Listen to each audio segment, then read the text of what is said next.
En eso yo mido la calidad de un abogado, porque un abogado que vive del conflicto no va a llevar a su cliente a un método alterno. Pero lo que me marcó fue que al día siguiente la señora fue al juzgado a buscarme con una penca de frutas, no me acuerdo, pero yo le dije, señora, pues yo la desalojé, Sí, ¿sabes? Y ella me dijo, sí, mija, pero tú me trataste muy bien, me trataste como ser humano. Te insisto, no somos perfectos nadie, menos los funcionarios, no somos perfectos, pero sí entiendes que a partir de que tomas un cargo tienes una responsabilidad muy grande y tienes que tener una conducta lo más apropiada posible para el cargo.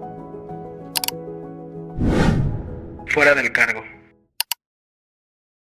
pues bienvenida, magistrada Cielo Aguamarina. Muchas gracias por aceptar la invitación y venir a este espacio a compartir un poquito de su historia. No, gracias a ti por invitarme y un honor estar aquí con ustedes. Gracias. Pues digo, ya sabe más o menos de qué va esto y me gustaría empezar más o menos por comprender en qué etapa de su vida descubre o le nace esta pasión por tanto por el derecho como por el servicio público, que no necesariamente pudo ser al mismo tiempo. Exactamente.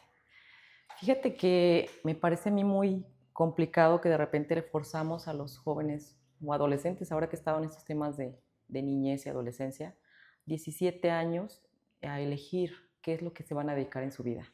Entonces yo cuando estaba en la preparatoria me parecía una decisión muy fuerte determinar a qué me iba a dedicar en mi vida cuando en ese momento tienes cambios hormonales, situaciones que te están desestabilizando. Mi idea era tomarme como un año sabático, te soy sincera, quería tener la mente calmada, pero mi mamá estaba con la preocupación, mi madre fue madre soltera y me decía, si te vas a trabajar y te gusta traer dinero en tu bolsa, ya no vas a querer estudiar. Entonces, pues en esos momentos se rumoraba que la Facultad de Derecho de la Universidad de Guadalajara había cerrado su matrícula porque había una lista de espera de muchísima gente. Entonces yo como estrategia para que mi madre ya no me estuviera diciendo que no quería estudiar, hice exámenes a la Facultad de Derecho y pues bueno, mi idea era decirle, mira mamá, yo hice mis trámites, Estoy en lista de espera. exacto, no salí, bueno, ¿y pero qué crees? O sea, llegó el día de que se publican las listas, en aquel entonces se fijaban el periódico que se publicaba en los estrados de la Universidad de Guadalajara. Entonces yo asisto el día que se publican las listas y yo con la idea de que pues no iba a salir y me iba a tomar mi año sabático, pero resulta que veo mi código ahí, ¿no? Entonces, pero dije, al final del día mi mamá no sabe, la única que sabe soy yo, pero me tocó vivir una situación muy, para mí fue impresionante ver a dos personas que estaban ahí. Era una mamá con su hija y la niña estaba desconsolada y decía, ya era que, no me acuerdo si la segunda o tercera vez que hacía exámenes para ingresar a la Facultad de Derecho y no salía. Entonces la mamá le decía, hija, no llores, yo voy a hacer el esfuerzo para que puedas meterte a una escuela privada y después hagas un cambio. Y fue una situación que me marcó, al día de hoy no se me olvida, que fue un momento donde una catarsis de decir tantas personas que quieren estudiar y no pueden, y yo que salí en listas, desperdicio el espacio. Dije, bueno, voy a estudiar aunque sea unos semestres. ¿Por qué me gustó Derecho? También porque la verdad es que yo vengo de unos orígenes muy humildes y sin embargo siempre pensé que las personas no valemos por lo que tenemos, ni mucho menos. Entonces ese tema de igualdad siempre yo de repente veía en otros aspectos en la escuela, en áreas de diversión, que luego hay gente que es elitista o que marca diferencias y esa parte nunca me gustó. Yo siempre pugné por pensar que todos somos iguales y tú tienes mejores condiciones de vida que bueno. Si a otros no le favorece, bueno, pues es difícil para ellos, pero eso no lo hace menos. Eso siempre me ha marcado mi vida y por eso fue que quise estudiar Derecho, por ese ánimo de igualdad entre las personas. Entonces, por eso es que ingresé a la Facultad de Derecho. Cuando ingreso a la Facultad de Derecho, en segundo semestre me acuerdo perfecto que un maestro me preguntó si yo era capaz de defender a un violador, que ahora que lo veo a distancia, creo que muchos maestros lo hacen, como para tratar de retarte. Y ese momento para mí fue, dije, no, no lo haría. La verdad es que no creo que el derecho deba de defender a un delincuente o a quien es confeso, ¿no?, de haber cometido un ilícito. Entonces acudí a otro maestro, le dije, tengo dudas, no sé si vale la pena seguir ocupando este espacio. Y me dijo, ¿por qué no te vienes a la judicatura? Estaba yo en segundo semestre y me lleva como meritoria a un juzgado. 1998, a la fecha no he salido del Poder Judicial. O sea, eso me marcó porque ahí entendí que creo que tengo, y por lo menos yo lo percibo como una vocación, porque al momento de que yo llegué a un juzgado y entendí que hay una función de declarar el derecho en condiciones de igualdad, que hay reglas en un procedimiento para determinar a quién le asiste la razón, me encantó. Esa función jurisdiccional para mí fue la pasión, tanto que me cambié de turno para poder estar en los juzgados. Después me dieron mi primera plaza como notificadora hasta que terminé la carrera y bueno, ahí fui ascendiendo. Pero fue así la decisión de ser abogada, por ese espíritu de decir que todas las personas somos iguales y todos tenemos los mismos derechos. Esa fue la iniciativa que me llevó a esa carrera. Me, me llama la atención dos cosas. Una, tiene razón, sí es un poquito tal vez apresurado el momento en el que los jóvenes las y los jóvenes tienen que tomar Sí, la decisión de sí, estudiar algo a lo que se van a dedicar en teoría toda su vida, ¿no? exacto. Eh, Probablemente sin las herramientas necesarias en casa, eh, con una falsa creencia de lo que va a ser la carrera, Sí, porque no sabemos realmente, una cosa son las aulas y otra cosa es el ejercicio de la profesión. claro. Digo, en derecho nos acostumbran a trabajar desde que entramos y es una ventaja porque es más fácil que te des cuenta si estás hecho o no para esto. No obstante, existen muchas vertientes del derecho. Usted, por azares del destino, entra al Poder Judicial como meritoria, nunca sale de ahí. ¿Se vio desde entonces como futura juzgadora? ¿Usted se veía ocupando un cargo público de esa índole? Era un anhelo, obviamente, que cuando llegas a un juzgado y lo pisas y ves entrar a un juez, a una jueza, dices, uff, ¿no? Es un referente, un deseo de estar en ese lugar, pero no me veía en el cargo que estoy, la verdad es que no. Al principio dije, bueno, voy a ejercer en la carrera que estoy haciendo. Para mí, haber llegado a ser notificadora era, uff, increíble, ¿no? En ese momento, para mí ya era, yo ya estoy ejerciendo como Ujú. notificadora a mis 20 años, por ejemplo. Fue grandioso, pero no me veía en este cargo, en verdad. Creo que fue a partir de que fui desarrollándome en el cargo y que entendí la función que cada cargo realiza, que dije, sí puedo. Eso creo que me ha marcado en la vida, el decir, sí puedo. No ponerme límites, el de pensar de que, ay, es demasiado para mí, nunca me ha marcado, siempre es, solo se requiere disciplina, constancia y lo puedo hacer. Y eso me llevó a hacer una carrera judicial notificadora, secretario ejecutora, secretario de acuerdos y demás, ¿no? Pues, Y en todos, otra pregunta que es de mucho interés. En lo personal, durante todas esas etapas, ¿cómo mantiene eh, de entrada la ambición, pero también la vocación, las ganas de levantarse durante tantos años para ocupar, si bien diferentes puestos, sí el mismo espacio, ¿no? claro. Y cómo nace, qué es lo que a usted la hizo levantarse durante tantos años y a día de hoy, evidentemente, para seguir transformando espacios dentro del Poder Judicial. Fíjate que no sé si tú lo has vivido, pero creo que este tema del derecho y declarar el derecho no es en realidad una cuestión rutinaria, es decir, no es lo mismo un expediente que otro. Siempre Claro. tienen una vertiente, algo diferente, y eso me gustó. Que aunque parecía que uno se vuelve un godín, por decirte un término, porque vas a un horario de oficina todos los días, no todos los días son iguales. Simplemente cuando yo desahogaba audiencias, una audiencia no es lo mismo que otra.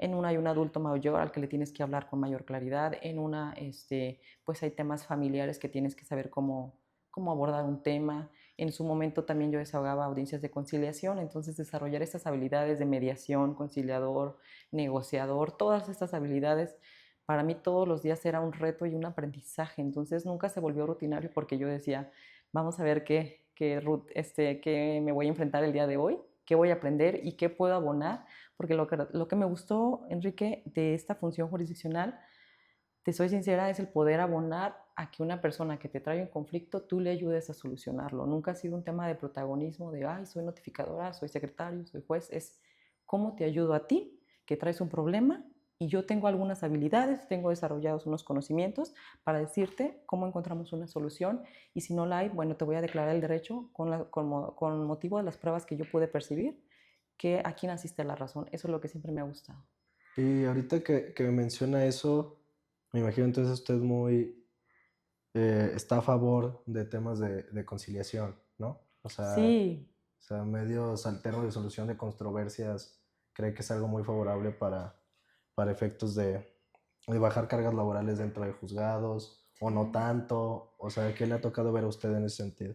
Mira, fíjate que por ahí del año, va a ser 2012, creo, 2013, tuve la oportunidad, el juez que era mi titular en aquel momento, y creo que al día de hoy todavía da clases en Salamanca, España.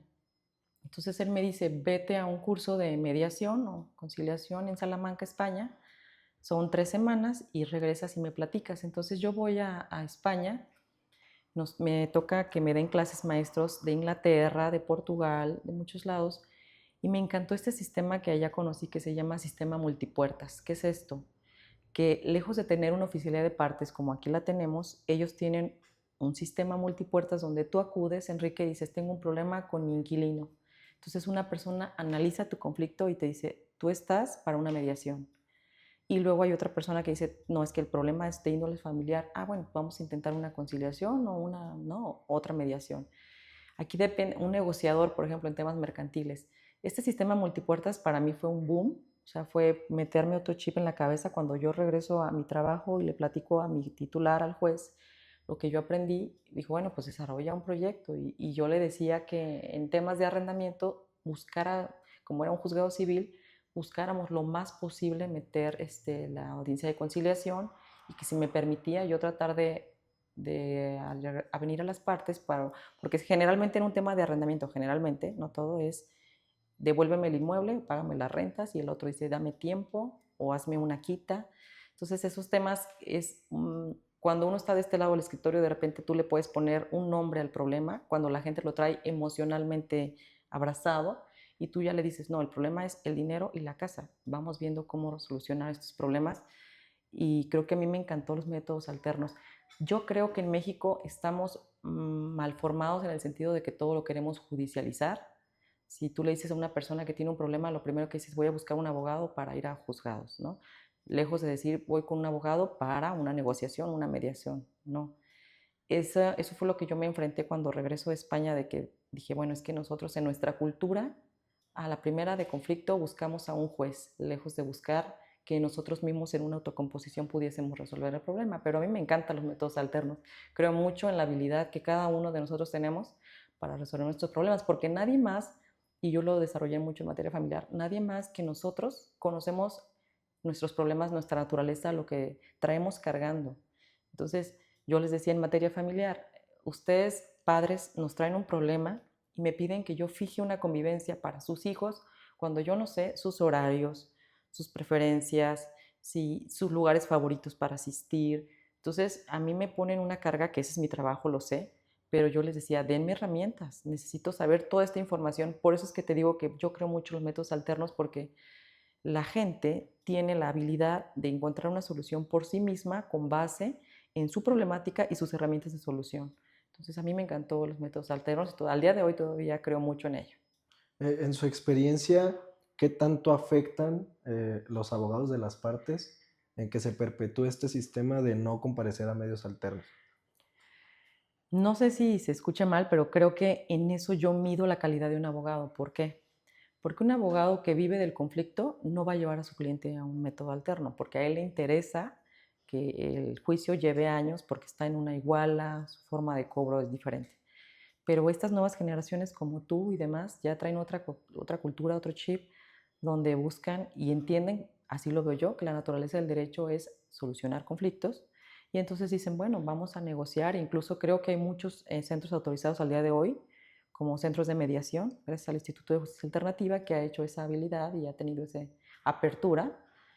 Yo creo que sí es un tema generacional, lo percibí así como jueza, que entre abogados de mayor edad les cuesta mucho más trabajo encontrar estos métodos alternos de solución de conflictos. Creo que las generaciones más recientes como la tuya sí ya traen un chip muy diferente de que no todo tiene que llevarse a juzgados, que juzgados es, volvemos al sistema multipuertas, sería la última puerta que tú Claro. abrirías cuando tienes un conflicto.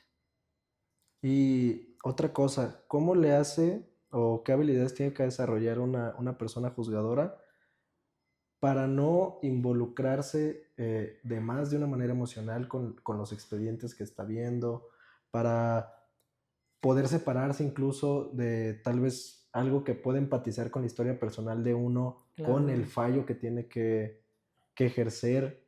¿Usted cómo ha sabido, cómo ha mediado eso, ¿no? Su vida personal, su empatía, con el trabajo.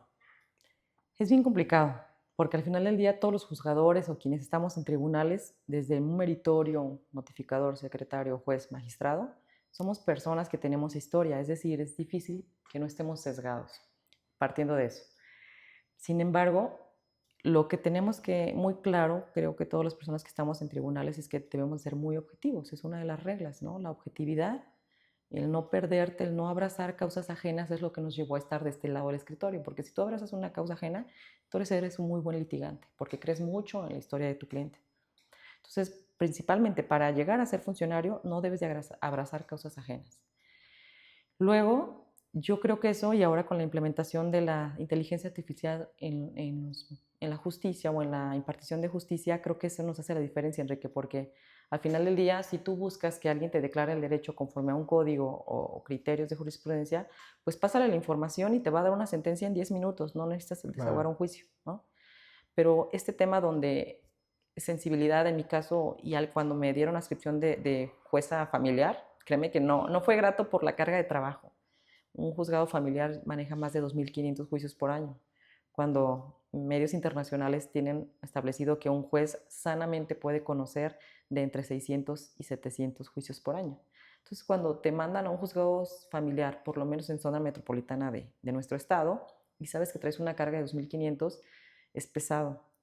Pero este tema de yo tengo una sensibilidad muy desarrollada y entender cuando un niño está padeciendo, cuando lo haces una escucha del menor y lo ves y lees su expresión corporal, percibes su sentimiento, y lo digo más en los niños porque a veces las personas adultas solemos atirarnos al chantaje emocional, pero a un niño pocas veces lo hace de manera intencional, generalmente es muy natural y puedes percibir cuando un tema le duele.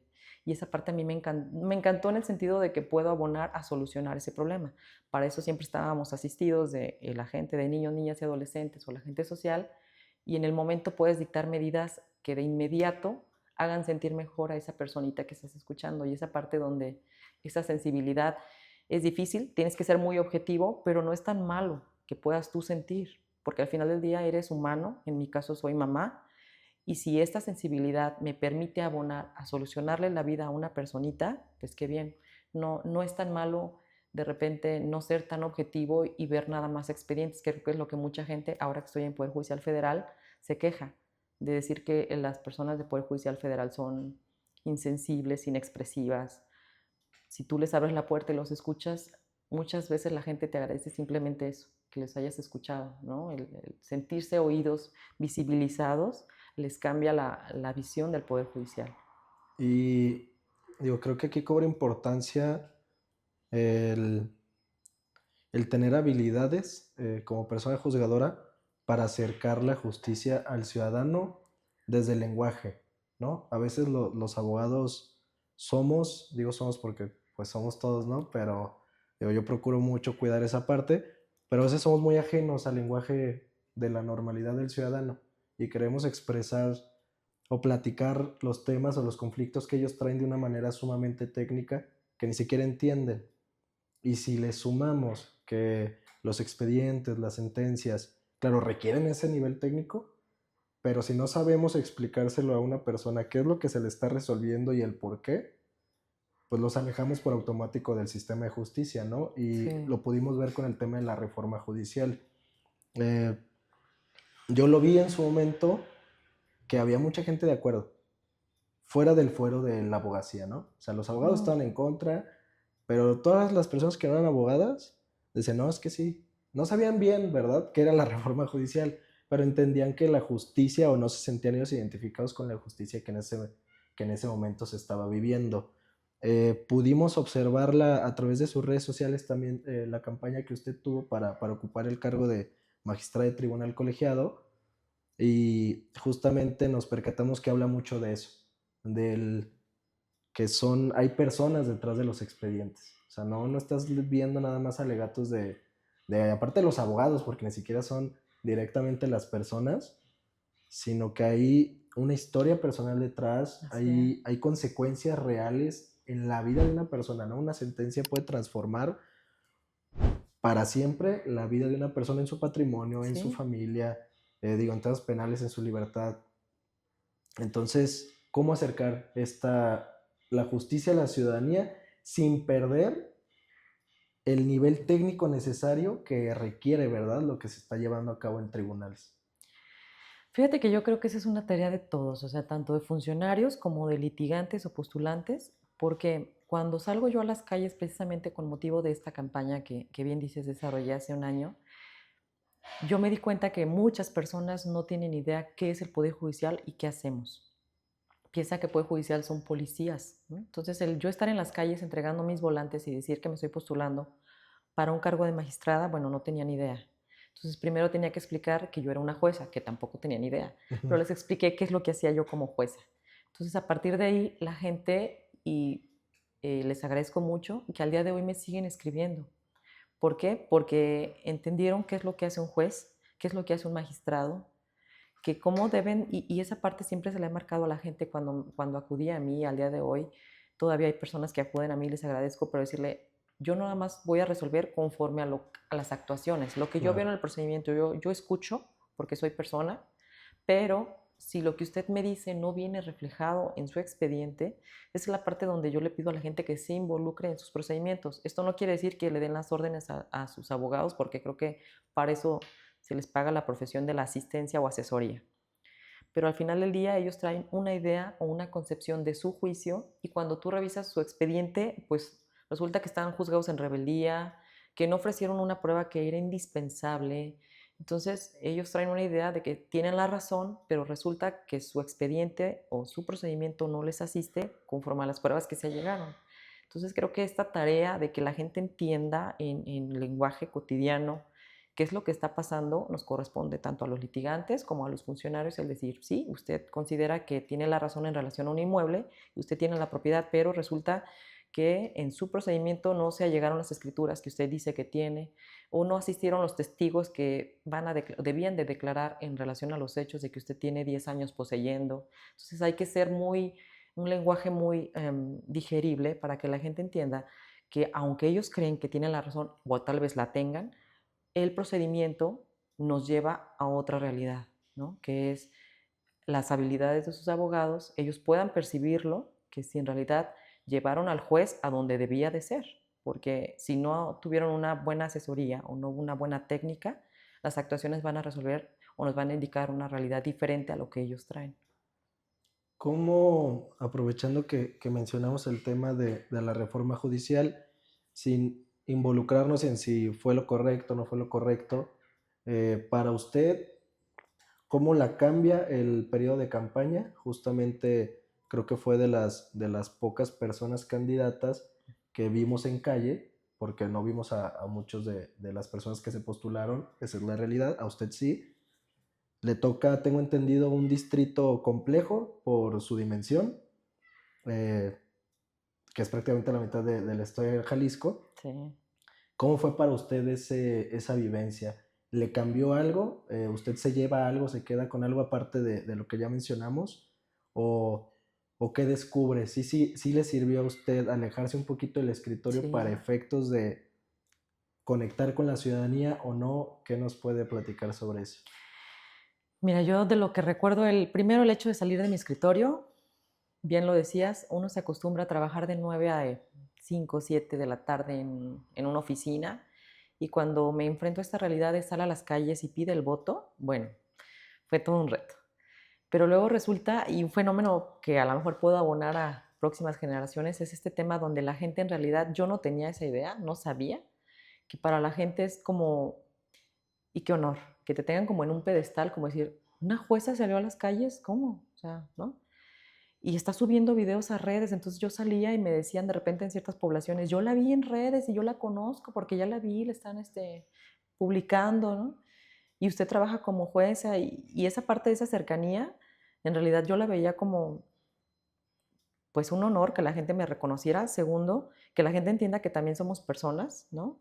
Porque luego idealizamos a los funcionarios, y me hablo de todos los niveles. Pensamos que por ocupar un cargo no comete errores, y claro que los cometemos.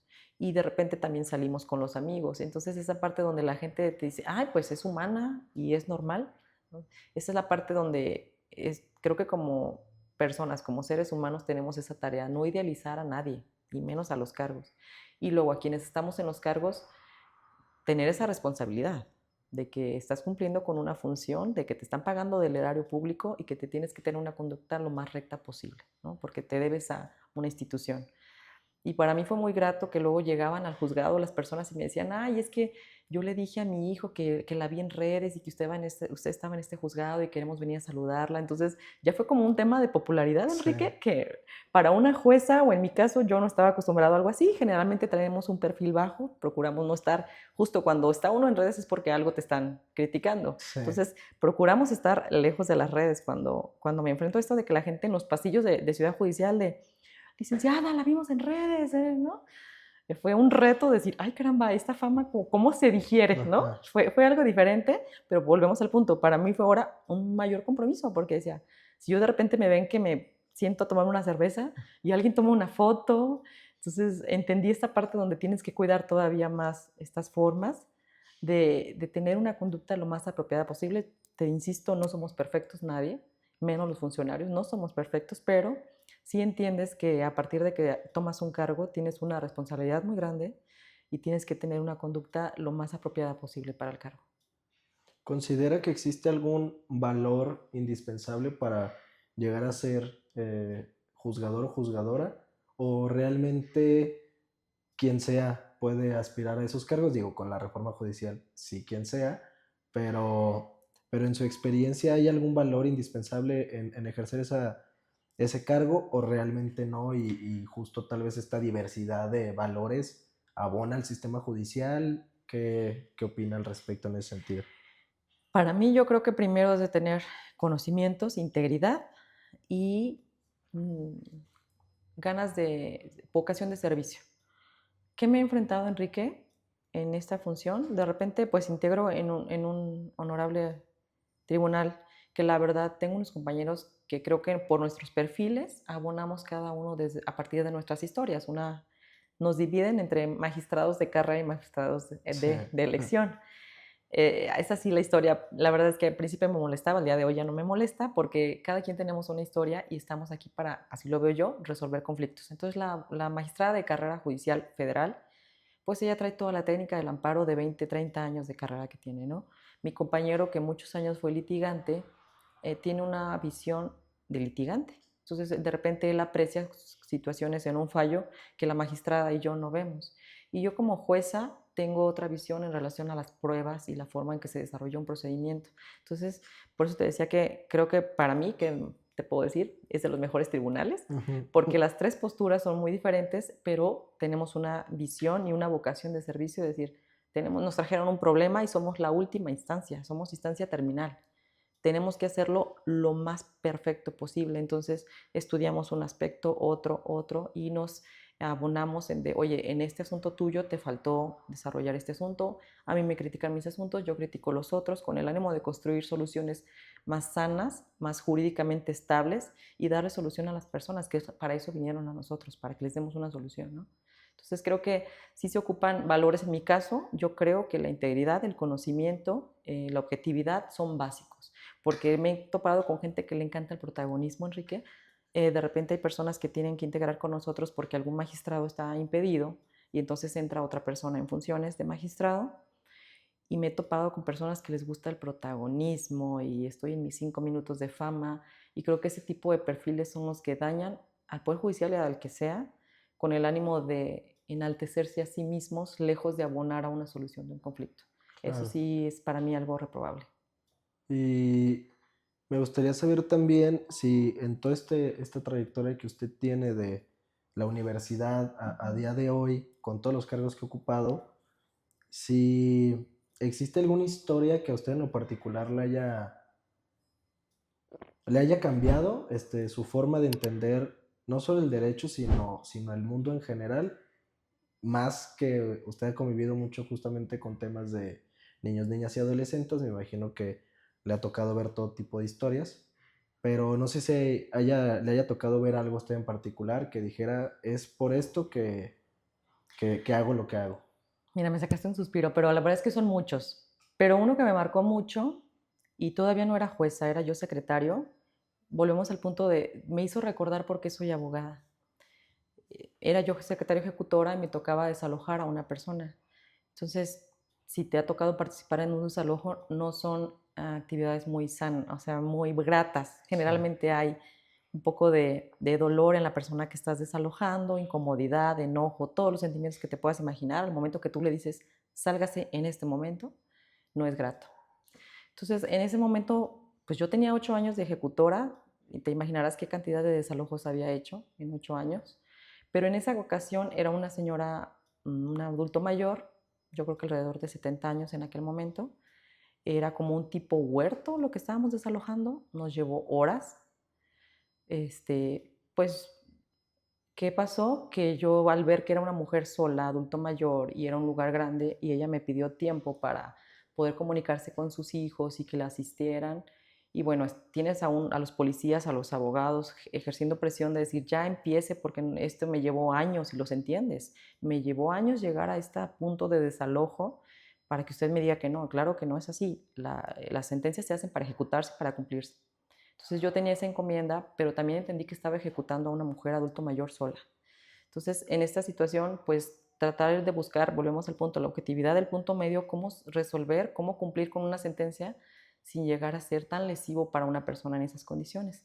Pues me tomó tiempo, me puse yo mismo con ella a empacar en lo que llegaban sus hijos, a lo mejor lo verás tú apropiado o inapropiado, mi intención era agilizar la diligencia en lo que llegaban sus hijos y logramos hacer la diligencia, si tú quieres, me llevó 4 o 5 horas en lo que llegó su familia para asistirla, pero lo que me marcó fue que al día siguiente la señora fue al juzgado a buscarme con una penca de frutas, no me acuerdo, pero yo le dije, señora, pues yo la desalojé, sí, ¿sabes? Y ella me dijo, sí, mija, pero tú me trataste muy bien, me trataste como ser humano.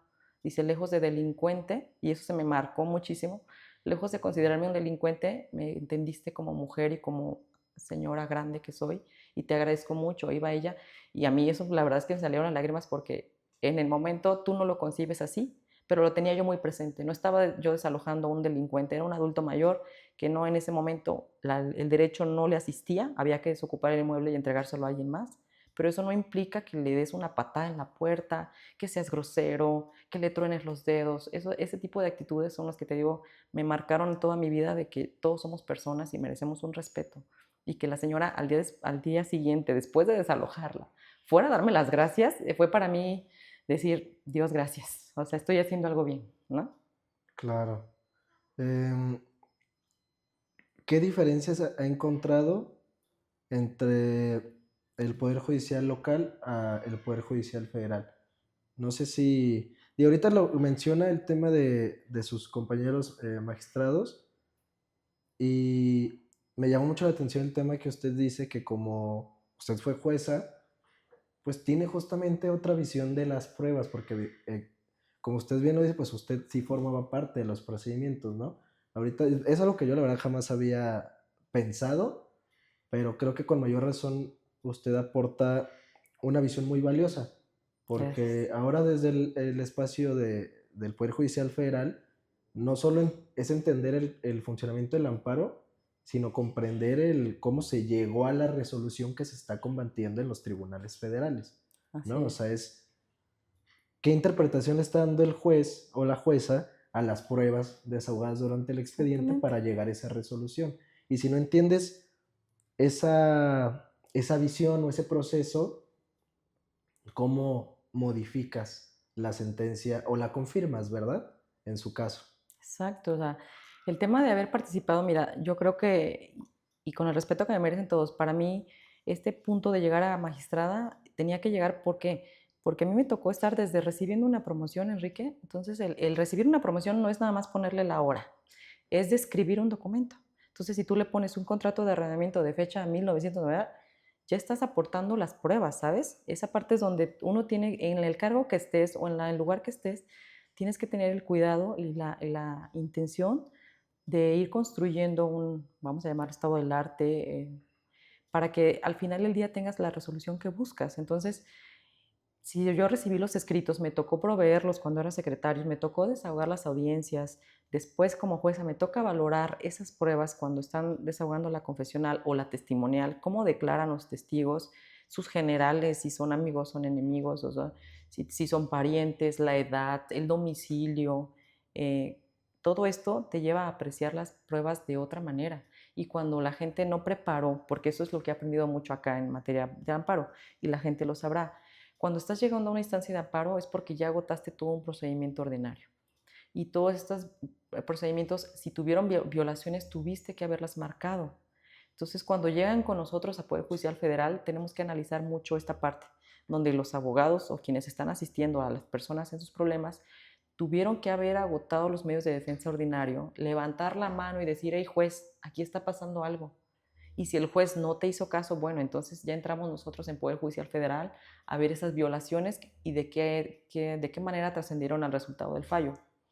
Ya siendo un poquito más técnica, porque a lo mejor hay cuestiones que no son trascendentes, pero hay otras que sí, a lo mejor una prueba, y me ha tocado mucho, que hay una prueba que no fue admitida y resulta que era indispensable para el momento de resolver el fallo, el asunto. Entonces, esta parte donde yo he tenido esta visión desde recibir promociones, proveerlos, desahogar las audiencias, valorar las pruebas, me permite llegar a este punto donde puedo emitir una opinión objetiva. Y digo, regresándonos un poquito a su historia personal, me gustaría saber si en algún momento encuentra alguno o muchas personas que le asistieron en su camino y que le marcaron tal vez la visión de hacia dónde se tenía que dirigir. Pueden ser valores aprendidos en casa, puede ser que tal vez algún jefe que había tenido en su momento, o algún amigo, alguna amiga, que le haya marcado esa pauta y decir, voy por buen camino, eh, me siento identificada con estos valores, con esta forma de ver la vida y quiero seguir por aquí. No sé si tuvo una persona así, insisto, si fue su mamá o cómo fue. Mira, mi mamá primero, pues agradecida con ella porque soy madre y resulta que cuando, me entenderán muchas mujeres, cuando eres madre y aparte trabajas, necesitas sí o sí asistencia. No puedes tener, se considera una multitask, pero es imposible. Necesitas reconocer que no tienes el tiempo para dedicar todo lo que tú quieres a tu hijo o a tu trabajo. Es muy complicado. Entonces a mi mamá estoy infinitamente agradecida porque me ayudó en la crianza de mi hijo. Pero en el trabajo, pues sí, te puedo decir que mis titulares, o sea, me recuerdo mínimo 2 jueces que me formaron mucho en esta parte de ser objetivo, pero también dividir entre el trabajo y la familia, ¿no?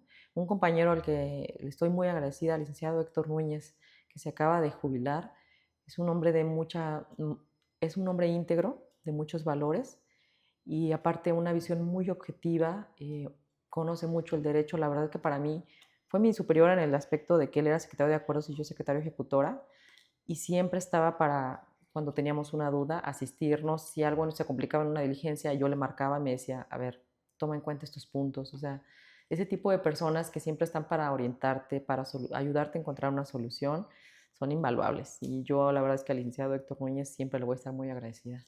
Y al licenciado Miguel Ángel Cárdenas, que era mi titular, el que me permitió hacer carrera judicial, ¿no? Durante 13 años. ¿Y qué tan importante es encontrar ese tipo de personas en esta profesión? Lo hemos hablado en otros episodios, es algo que se dice mucho en el argot, digámoslo así, que es no, es que es importante las relaciones y no sé qué. Lo hablábamos con otros invitados y es algo que yo siempre digo, no es un tema de relaciones, es un tema de construir comunidad, ¿no? ¿Qué tan importante es para una persona, probablemente jóvenes, el conseguir una persona así y a su vez que personas ya estando en ese tipo de posiciones, como la que usted hoy tiene, voltee hacia abajo para impulsar a las generaciones que vienen tocando las puertas? Claro, pues es importante no ser desmemoriado, como tú bien lo dices ahora que estoy de este lado, voltear a ver a los jóvenes que quieren construir algo nuevo y a los jóvenes decirles que siempre tengan una referencia, pero generalmente su trabajo, o así lo veo yo en mi caso, su trabajo habla por ellos, es decir, no es una cuestión de que tú digas, ay, voy a ayudar a tal joven, no.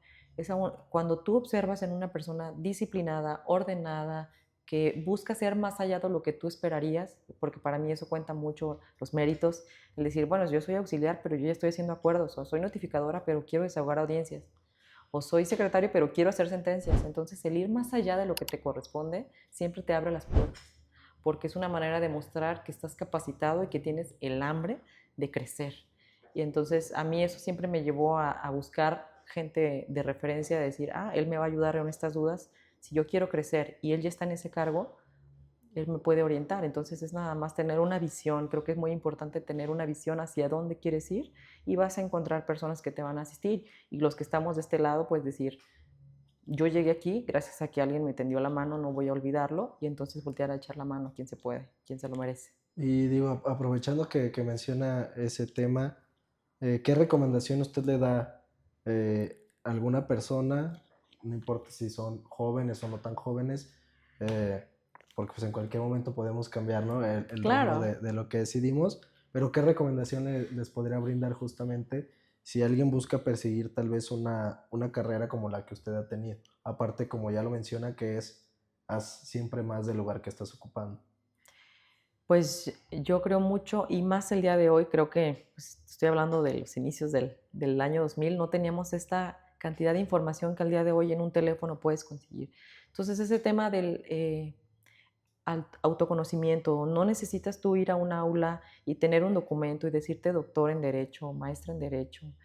El estar investigando, siempre cuestionarte, el buscar, tener hambre de conocimiento, creo que puede ser un buen tip para que la gente siga investigando, y eso para mí es un reto porque a lo mejor yo tengo una concepción del derecho conforme a lo que yo aprendí, pero al día de hoy el derecho y las instituciones y las relaciones están cambiando día a día. Sí. Entonces, el tema de tener un hábito de autoconocimiento, de aprendizaje, creo que te puede hacer la diferencia, ¿eh? No nada más es el tema de relaciones, sino tener hambre de conocer y de aprender más. ¿Cómo, en su caso, considera que ese hambre por el conocimiento se nació con él? ¿O hubo algún momento en el que usted dijo, es por aquí?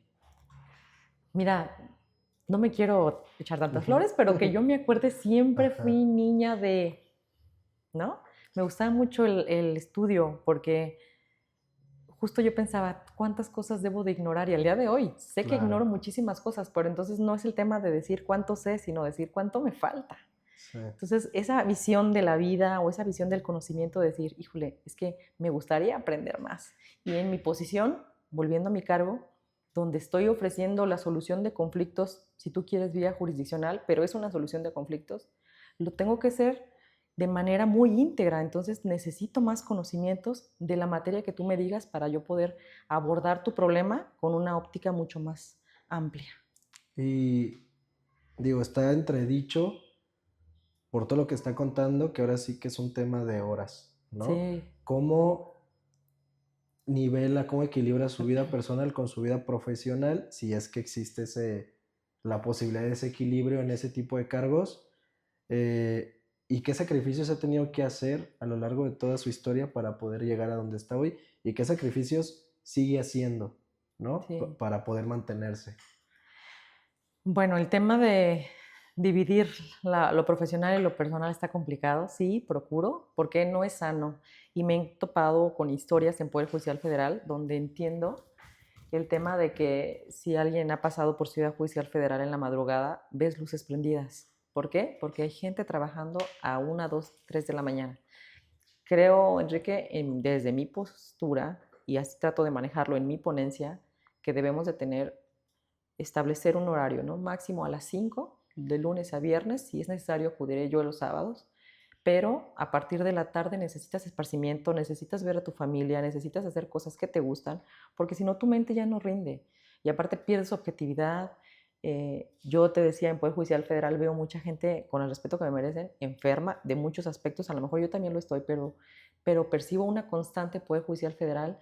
¿Por qué? Porque pasan demasiadas horas en sus oficinas, o sea, estaban acostumbrados a trabajos de 15, 20 horas, mis respetos para ellos, pero no es sano. Y no es sano ni para el justiciable ni para ellos, porque vas perdiendo tu salud mental, que es algo básico. Entonces sí, esta parte de equilibrar la vida personal y la profesional es muy complejo, pero hago lo posible. Creo que a quien le debo mucho es a mi hijo, de que a quien tengo un sentimiento de culpa que todavía necesito trabajar, porque muchas veces lo dejé con mi mamá para yo estar trabajando. Pero al final del día creo que en las condiciones en las que vivimos hoy día en nuestro país es complicado que tú dijeras, ay, pues de 9 a 3 y luego me voy con mi hijo y pensar en un crecimiento está complicado. Mis respetos para quien lo puede hacer, qué bueno, pero para quienes estamos en una condición media y buscas crecer, necesitas dar un extra. No puedes quedarte con un 9 a 3 y pensar que puedes crecer con eso. En mi caso no fue así, qué bueno para quienes sí lo puedan hacer, pero en mi caso siempre fue dar un extra de 3 4 horas más para poder crecer. Entonces sí, ha sido complicado, sí me ha costado bastante. Y digo, entonces de entrada, pues los primeros sacrificios que uno hace es en la vida familiar, ¿no? Sí, Y después, en esta profesión desconozco otras, siempre existió mucho la cultura de las horas, ¿no? Quédate, no me importa que no estés haciendo nada, pero te quiero ver que te vas después de mí, ¿no? Y en los despachos es algo que se da mucho a día de hoy. A mí en los despachos que estuve era una cultura con la que no podías luchar. O sea, si estabas haciendo un buen trabajo; si no estabas, no estabas haciendo un buen trabajo. Entonces, es complicado, ¿no? Para esta profesión acostumbrarse justamente a estos nuevos datos, porque al final es ciencia, ¿no? Necesitas dormir, necesitas hacer claro. ejercicio, necesitas comer bien, porque si no, no vas a tener un buen desempeño cognitivo. Ujú. Pero parece que es al revés. Y a mí me lo decían mucho: si no tienes que comer, no comas; si no tienes que dormir, no duermas. Y sé que eso se replica en la mayoría de los espacios, al menos de despachos. No sabré decir en temas de jurisdiccionales porque no he estado de ese lado, pero combatir esa cultura es complicado, ¿no? Y me parece sumamente valioso que usted, con el cargo que ostenta, procure justamente cambiar esa cultura, porque de otra manera no se hace un buen trabajo. Pues al final no estás pensando bien, no estás trabajando bien, y eso se va a ver reflejado al final de cuentas en la sentencia de una persona. Exacto. Fíjate que ahora, y yo sé que hay muchos críticos de la reforma judicial, pero he tenido oportunidad de salir a comer con algunos secretarios con motivo de mi cumpleaños y justo me decían los secretarios, magistrada, nosotros estamos agradecidos con la reforma judicial. Dice, porque llegó gente que entiende que tenemos una vida. Entonces, te lo digo porque yo también de secretario te vuelves obsesivo con el tema de tener tu trabajo al día, de sacar el trabajo para que el titular te observe, que quieres crecer, que estás haciendo las cosas bien. Y creo que en Poder Judicial Federal era muy común el tema de una atención inapropiada para el personal, eh, el nepotismo, bastantes familiares unos con otros, eh, el exigirles a deshoras, estar trabajando, eso, eso era muy común en Poder Judicial Federal. Y el que hubiésemos llegado a nuevas personas, dicen que ellos, y lo escucho de mis compañeros que me dicen, es que es un respiro, es aire fresco. Dice, ustedes son aire fresco para nosotros, porque se volvió como un tema de que estaban encerrados y normalizaron esas condiciones que no son sanas. Entonces, quiero abonar a la reforma judicial. Una de las bondades ha sido que llegamos personas en donde le decimos, hey, ustedes necesitan tener una vida para poder funcionar y para poder impartir justicia, necesitan ser unas personas mentalmente sanas. Y eso lo agradece mucho el personal, la verdad. Al día de hoy están entendiendo que no todo en la vida es trabajar. La verdad es que la encomienda que tenemos los nuevos funcionarios es acabar con el rezago, Enrique. Es una orden que nos han dado desde el órgano de administración judicial, sin embargo lo estamos haciendo, pero con condiciones dignas y humanas para todo el personal.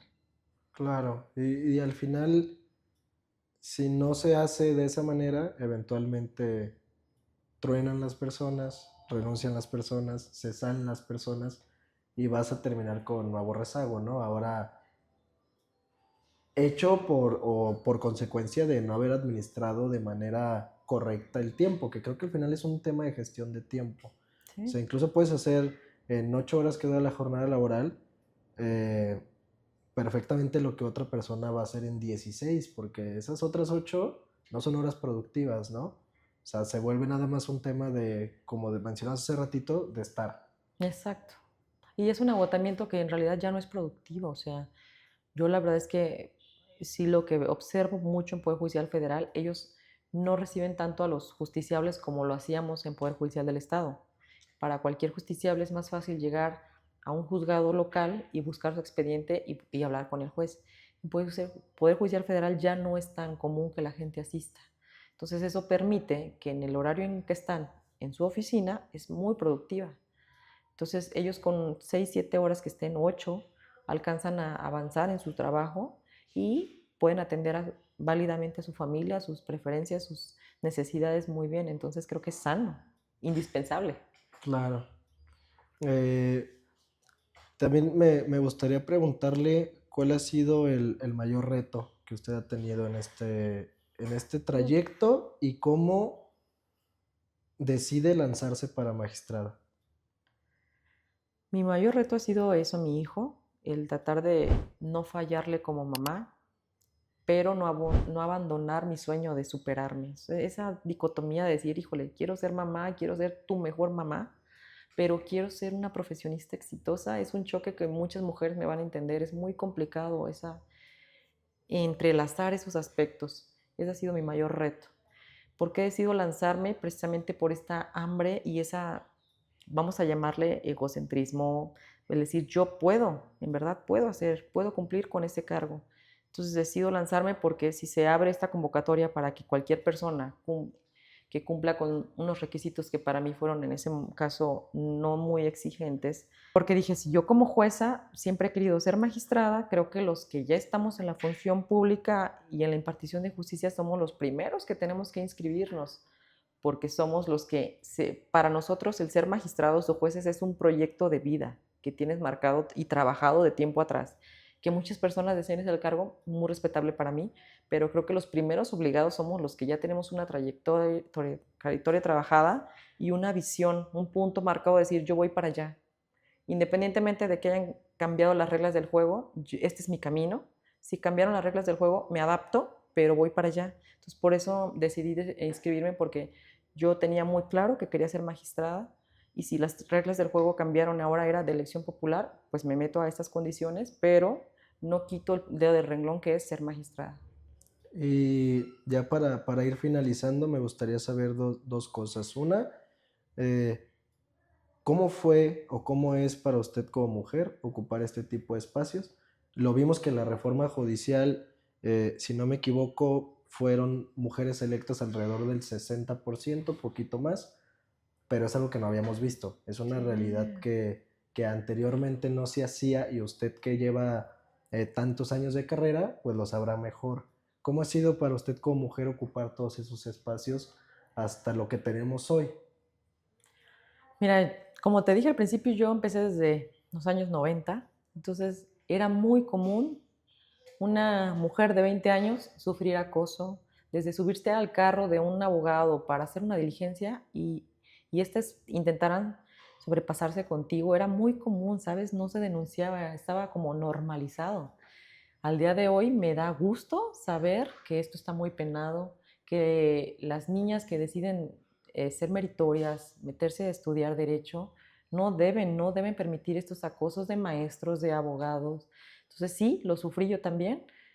Mi historia está marcada también por temas de acoso, por cosas así, pero nunca ha sido un tema que me haya marcado y que me haya hecho abandonar mi sueño, ¿no? Entonces yo decía, desgraciadamente hay personas que se dejan llevar, u hombres que se dejan llevar por este tipo de actitudes tan denigrantes, pero eso no me va a hacer abandonar mi sueño, los hago a un lado y sigo caminando. Sí ha sido difícil para las mujeres llegar a estos puestos de poder.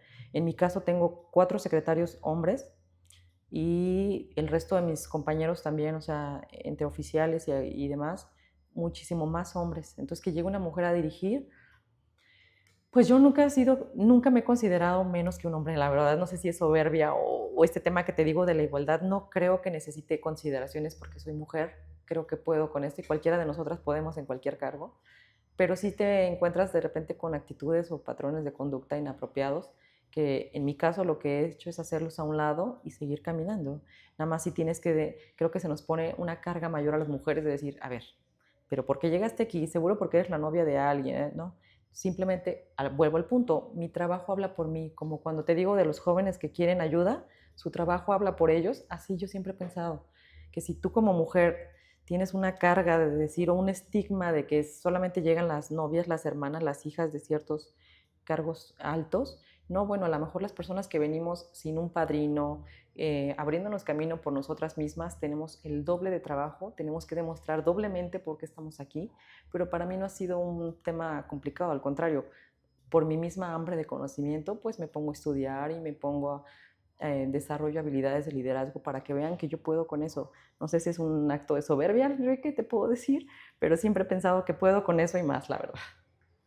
Y para finalizar, nada más me gustaría preguntarle si usted pudiera implantar una idea en la cabeza de todas las personas, ¿qué idea sería esa? Bueno, pues yo les diría, primero, no idealizar a nadie.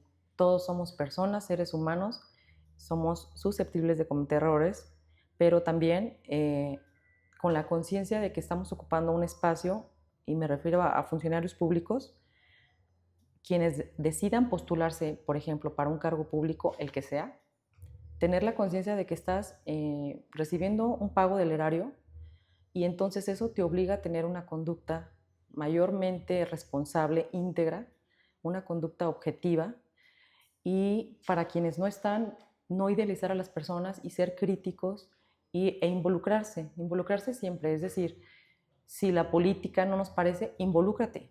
Si no te parece la impartición de justicia, involúcrate. Es muy fácil criticar detrás y ahora en redes escribir y postear y ocultarte, ¿no? Pero, ¿qué haces tú?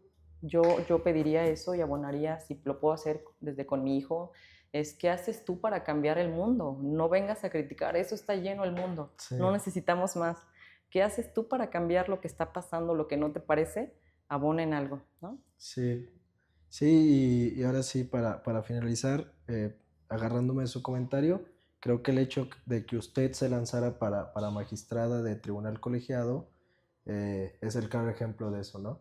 Es fácil criticar a las instituciones, a las personas que ocupan los cargos, pero no es tan fácil levantar la mano y aventarse a ser la persona que ocupa los espacios para transformarlos desde dentro, ¿no? Sí, sí, sí, salir a exponerte, a recibir críticas, a recibir estigmas, pero volvemos al punto. Si yo quiero un país mejor, entonces yo creo que tengo el perfil, participo y me someto a este escrutinio y estoy dispuesta a rendición de cuentas, ¿no? Es esa parte donde me gusta. Claro, pues agradecerle No, nada más gracias a ti. nuevamente, magistrada, por venir a compartir un poquito de su historia. Creo que será gratificante para las personas que lo vean, de mucha utilidad, agarrar un poquito de su conocimiento con tanta trayectoria, ¿no? Y en tantos espacios que ha ocupado. Y felicitarla, evidentemente, Muchas gracias. por el cargo que hoy ocupa, por la victoria en su candidatura. No, muchas La gracias y verdad. gracias a todo tu público y a las personas que te asisten por esta oportunidad de compartir mi historia. Espero que alguien pueda ayudarle. Gracias. Fuera del cargo.